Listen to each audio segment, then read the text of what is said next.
भारत के पारिवारिक मूल्यों की, परंपराओं का ध्यान रख के नियम बनाया जाए। हमारे देश में ऐसे नियम बने हुए हैं कि जिसके बारे में मैं 20 नियम बना सकता हूं। मेरी पत्नी की मृत्यु 2003 में हो गई और मुझे मुआवजा नहीं दिया उसमें कि इसमें पति को देने का प्रोविजन नहीं है। अगर आपकी मृत्यु हुई होती तो पत्नी को मिल जाती। तो ऐसे अनेक नियम हैं, लेकिन इस मामले में यह हमेशा होता है। इन्होंने ऐसे इशू उठा दिए हैं, लगातार ऐसे इशू बना रहे हैं। बहू की परिभाषा क्या होगी यह भी तय होना चाहिए। अगर यह है कि भाई अगर वो बहू के पास पैसे हैं तो क्या वो बहू अगर फैमिली से जुड़ी नहीं होती है तो क्या होता है? क्योंकि एक नियम तो साफ है कि अगर वो लड़की शादी करती है तो उसका पेंशन रुक जाएगा। सरकारी मशीनरी का रोल है क्या प्रेम कुमार जी? इसमें सरकारी मशीनरी का तो मुझे कोई रोल नजर नहीं आता, क्योंकि उन्होंने तो वही किया होगा जिस तरह से पहले से कैप्टन अंशुमान ने तय करा होगा। मैं फिर वही कह रही हूं कि जो भी अपनी मंशा से जो तैयार करता है, क्योंकि एक बकायदा फॉर्म भराया जाता है, कैप्टन कर्नल शैलेंद्र सिंह बेहतर बताएंगे, एक फॉर्म भराया जाता है जिसमें आपको बताना होता है कि आप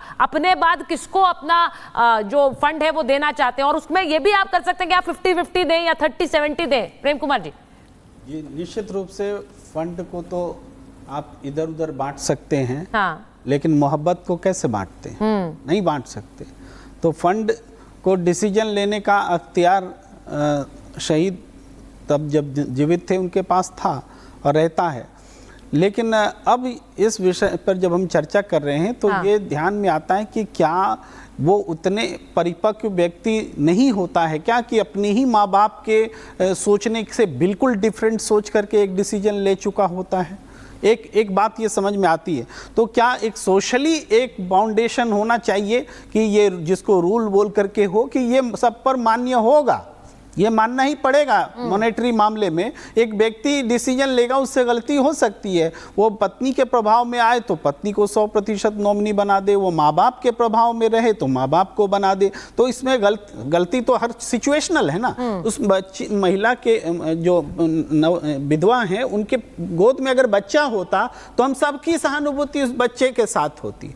इसी तरीके से कई परिवार ऐसे हैं जहाँ पर कि शहीद की विधवा को किसी न किसी रिश्तेदार के साथ में देवर जेठ कहीं से शादी कर दी जाती है कि ताकि ये इस परिवार में भी कहा गया। ये उनकी मां कह रही थी कि छोटे बेटे से हम शादी कराना चाहते थे, उन्होंने ये ऑफर दिया। लेकिन ये महिला पर निर्भर है, वो जो करना चाहे वो स्वतंत्र हैं।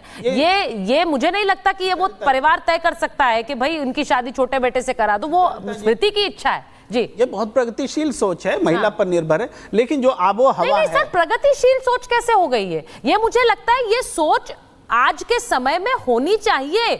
हमें इस तरफ बढ़ना चाहिए। क्या ये जरूरी है कि परिवार कह रहा है कि उनके बेटे के साथ शादी करा दो तो वो सोचना चाहिए उस महिला को भी, वो उनकी मर्जी है, वो जो करना चाहे। मैं आपने दूसरे तरह से देखा, मैं वही बात कह रहा हूँ कि महिला डिसीजन ले, ये प्रगतिशील सोच है। मैं यहाँ कह रहा हूँ महिला को डिसीजन लेने देना चाहिए ना कि क्या करना है। उस पर कोई निर्णय कैसे थोपा जाएगा कि आप इससे शादी कर लीजिए या इससे मत कीजिए, कैसा उसको बाद का जीवन जीना है। तो केस टू केस वैरी कर रहा है। हम कह रहे हैं कि जो नियम हो, नियम सरकार और समाज बनाए, बाध्यकारी हो। एक युवक जो है उस उम्र में फैसला हो सकता है इधर या उधर प्रभावित होकर के ले और अपने ही माँ बाप के खिलाफ, अपनी शहीद आदत के बाद में खिलाफ में नजर आए। जी, मैं एक बार रवि जी हमारे साथ फिर से जुड़ गए हैं, जरा वो मैं उनसे पूछ लेती हूँ। रवि जी, जरा आपकी मांग क्या है आज, जरा हमारे दर्शकों को बता दीजिए। वो बहुत जरूरी है जानना, क्योंकि आपने बहुत से लोगों से बात की है इस मुद्दे पर, और जैसा आपने कहा कि ये तस्वीर ही बदल गई है। आप लोगों की मांग क्या है अब?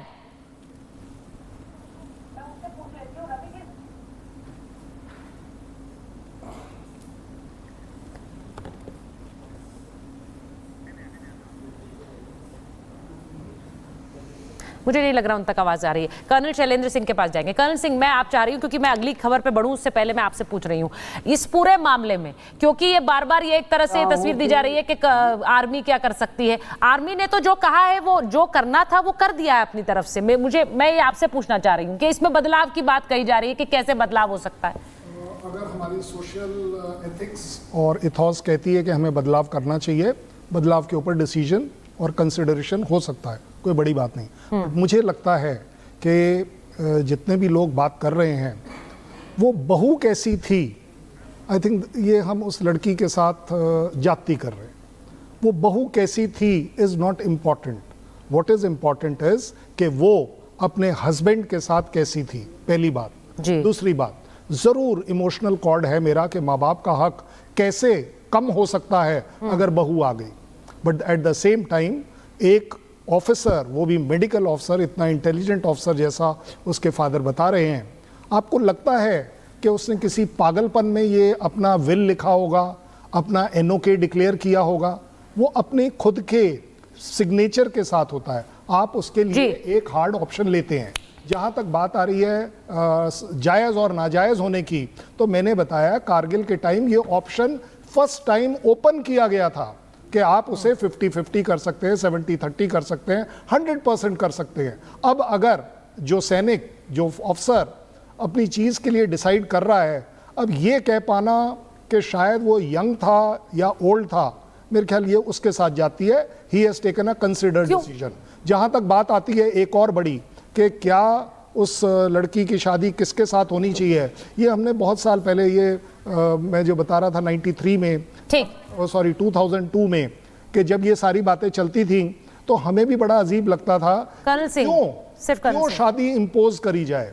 उस लड़की का हक नहीं है कि वो अपनी जिंदगी डिसाइड करे। और जहां तक बात आती है कि किसी का बच्चा होना चाहिए या नहीं, अगेन उस नारी के साथ हम जाति कर रहे हैं कि अगर बच्चा है तो सब कुछ मिलना चाहिए, नहीं तो नहीं मिलना चाहिए।